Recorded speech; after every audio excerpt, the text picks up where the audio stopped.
Today's show, a star wide receiver for the Cougar football team quits. Women's volleyball improves to 11-0. And the soccer team prepares for a rematch with Texas. All that and more on this Inside the Lines.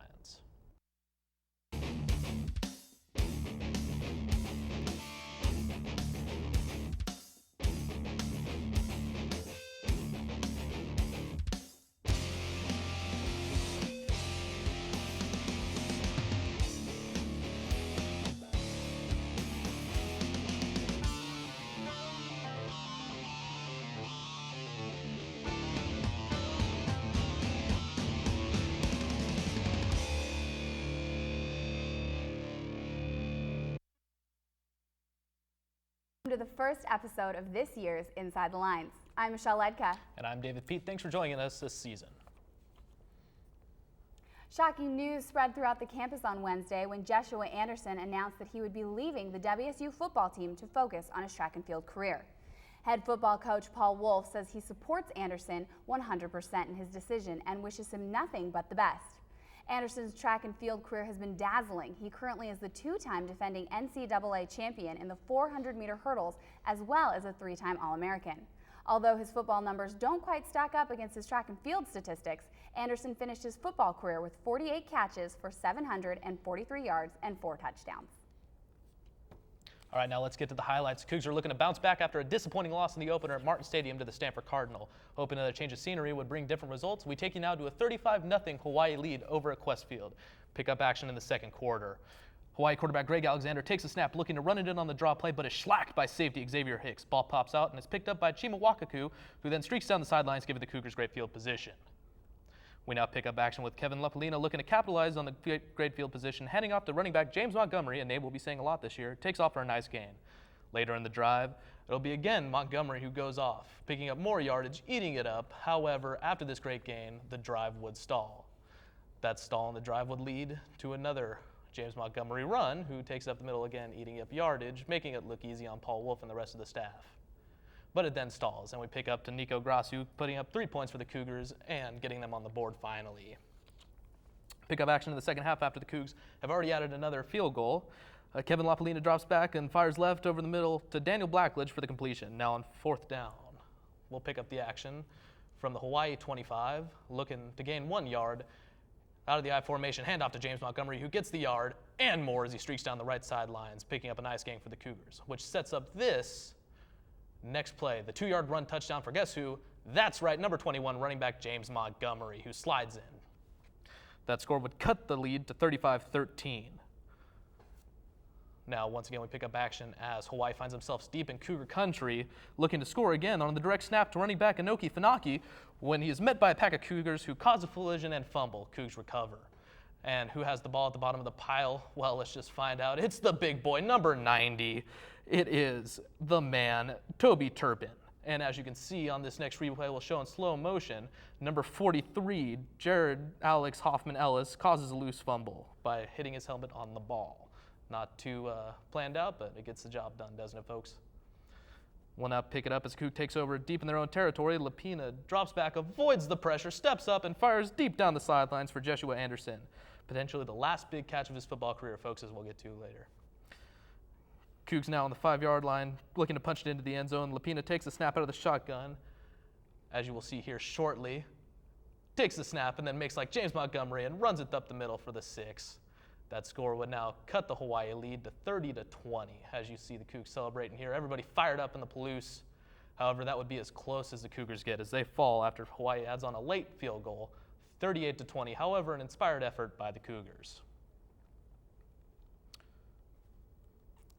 Now, with that being said, Dave, the Cougars are looking to bounce back this Saturday against the Mustangs of Southern Methodist University, which is a 2-0 currently in their 2009 campaign with wins over Stephen F. Austin and the University of Alabama, Birmingham.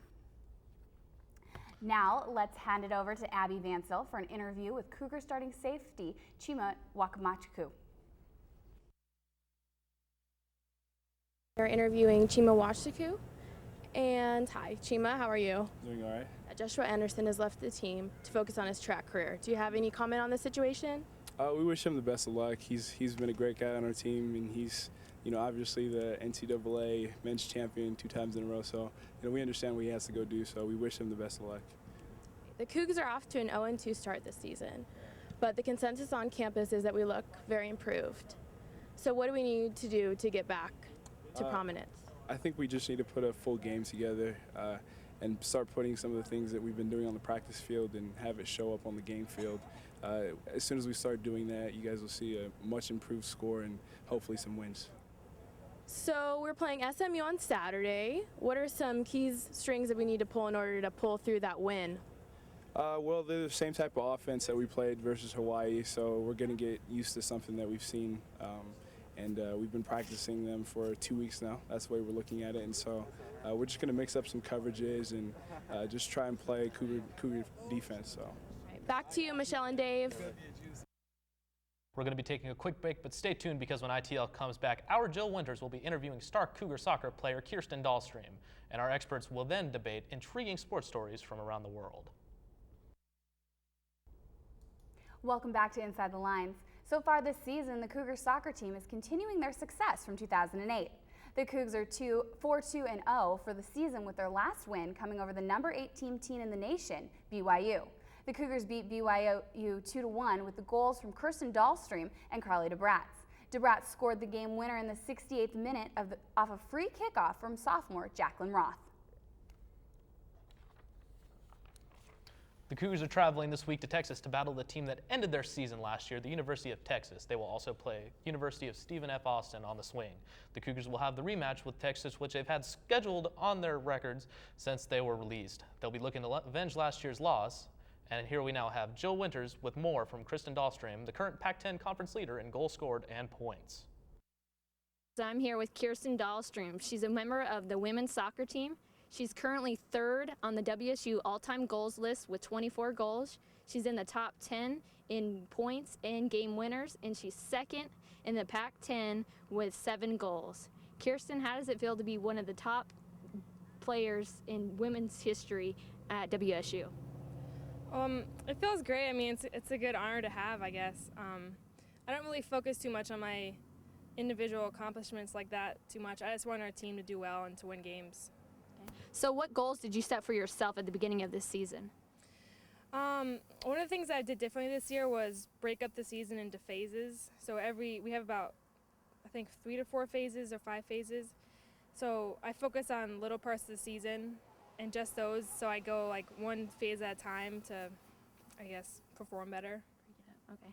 So last year she actually had 4 goals for the whole season. This year she's already at 7. So what helped lead you to that great start that you've had so far this season?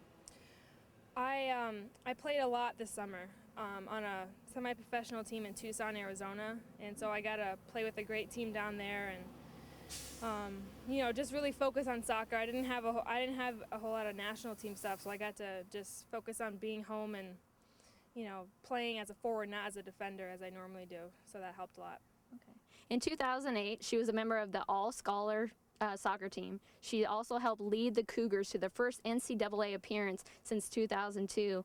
Plus, she was a member of the Under-20 World Cup team. How would you describe your season last year? It was a blur. I don't really remember most of it, actually. Yeah, it was crazy going from, college games to a national camp, like, every couple months, and then, missing all of the NCAA games and, being gone for 2 months out of the year. I mean, I honestly don't really remember what happened too much last year. It was crazy. Wow. So how did it feel to represent your country, though? Oh, yeah. That was probably the best moments of my life, to play for my country and, just not many people get to do that. So I was happy to be one of those people. What was it like traveling, dealing with your school schedule and all that kind of classes? How was that as an added stress, or how would you see that? Well, luckily I had really good understanding teachers that helped me through it and allowed my absences and, helped me with online stuff.